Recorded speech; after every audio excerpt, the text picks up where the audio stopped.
This is Christina Olson. From a very young age, Christina began to show the first signs of an illness that would shape the course of her life forever.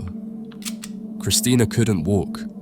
To move, she had to crawl, day after day, facing not only her surroundings but also a world that often left her behind. This is Christina's World, a masterpiece by Wyeth. At first glance, it seems like a peaceful landscape, a woman resting in a field, under the sun, surrounded by calm. But this scene is not what it seems. The truth behind this image is moving, heartbreaking, and its story has made this painting one of the most iconic of the 20th century. Wyeth captured more than a landscape. He captured a struggle, a life, and a story that has left millions speechless. Wyeth met Christina Olson in 1939 thanks to his future wife, Betsy, who took him to visit the Olson farm during a summer in Maine. Christina and her brother Alvaro lived in an old house that, according to Wyeth, felt like a time capsule, as if the place had never changed and still represented the traditions of old New England. Christina Olson was a strong and independent woman. From a young age, she began showing symptoms of a degenerative disease, likely polio, which left her paralyzed from the waist down. However, Christina refused any kind of help. Instead of using a wheelchair, she preferred to crawl to move around, bravely facing the limitations imposed by her condition. In 1948, Wyeth, already familiar with Christina's life, created Christina's World, inspired by this woman and the environment in which she lived. However, the painting is not a literal portrait of Christina. For the body, Wyeth used Betsy, his wife, as a model, but the deformed hands and arms, marked by the disease, are a direct reflection of Christina's limbs. A telling detail is the prominent and angular elbow of the figure in the painting, which alludes to Christina's physical condition and the constant effort required in her daily life. Wyeth had a highly personal style, using metaphor as his own language. In this painting, he combined real elements with inventions of his imagination. For example, he removed most of the farm buildings and distorted the proportions of the landscape. The slope of the hill, a central element of the painting, is entirely fictional and reinforces the sense of distance and isolation. In an interview, Wyeth recalled how one day, as he watched Christina from a window, he was overwhelmed by the loneliness of her figure as she crawled across the field. According to Wyeth, that image encapsulated a blend of hope and despair, resilience and fragility, which he sought to convey in his work. The painting's meaning transcends the portrait of a woman and her surroundings. It is an exploration of universal emotions, longing, isolation, and the human struggle against adversity. Christina's figure, alone in a vast field and looking toward a distant house, symbolizes both her personal world and the sense of solitude that Wyeth himself experienced in his own life.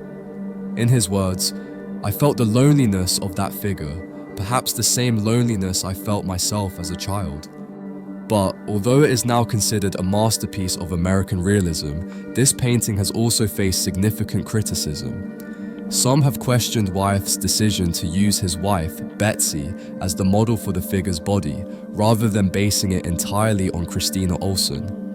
This choice has led to accusations that Wyeth beautified the scene and softened the reality of Christina's disability to create an idealized vision of rural life.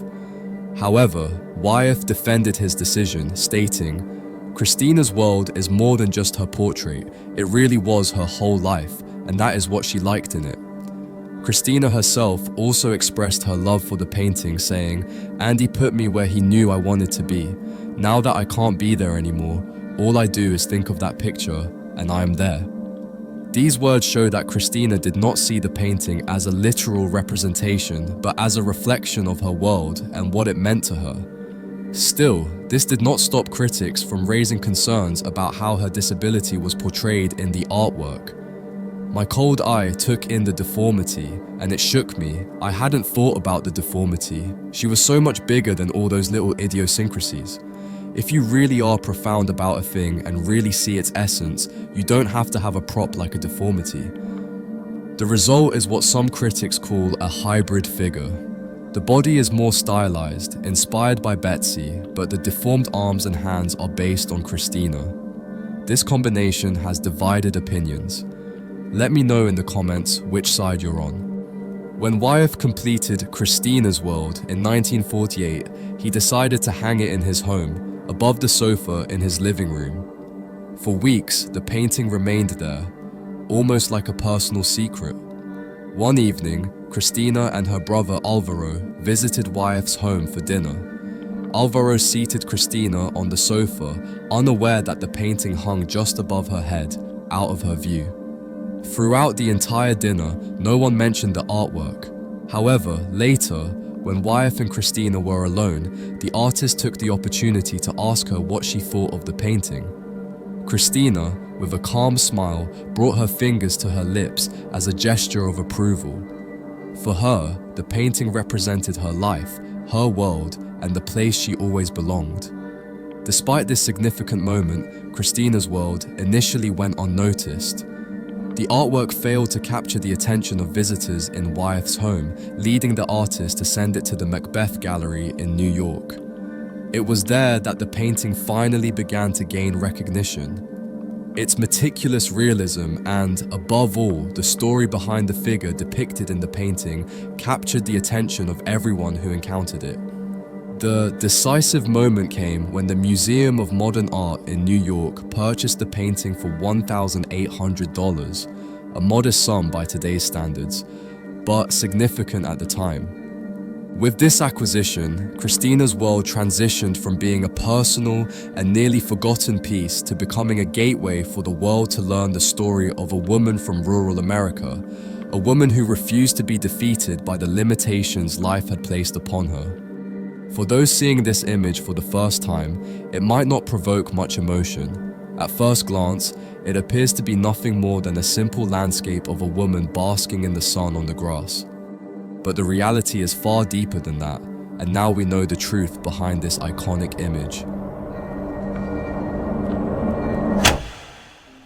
Thank you for watching the video all the way through. I'd like to remind you that you can now own this painting for a lifetime. On our website, you can purchase an exact reproduction, choosing the size and finish you prefer.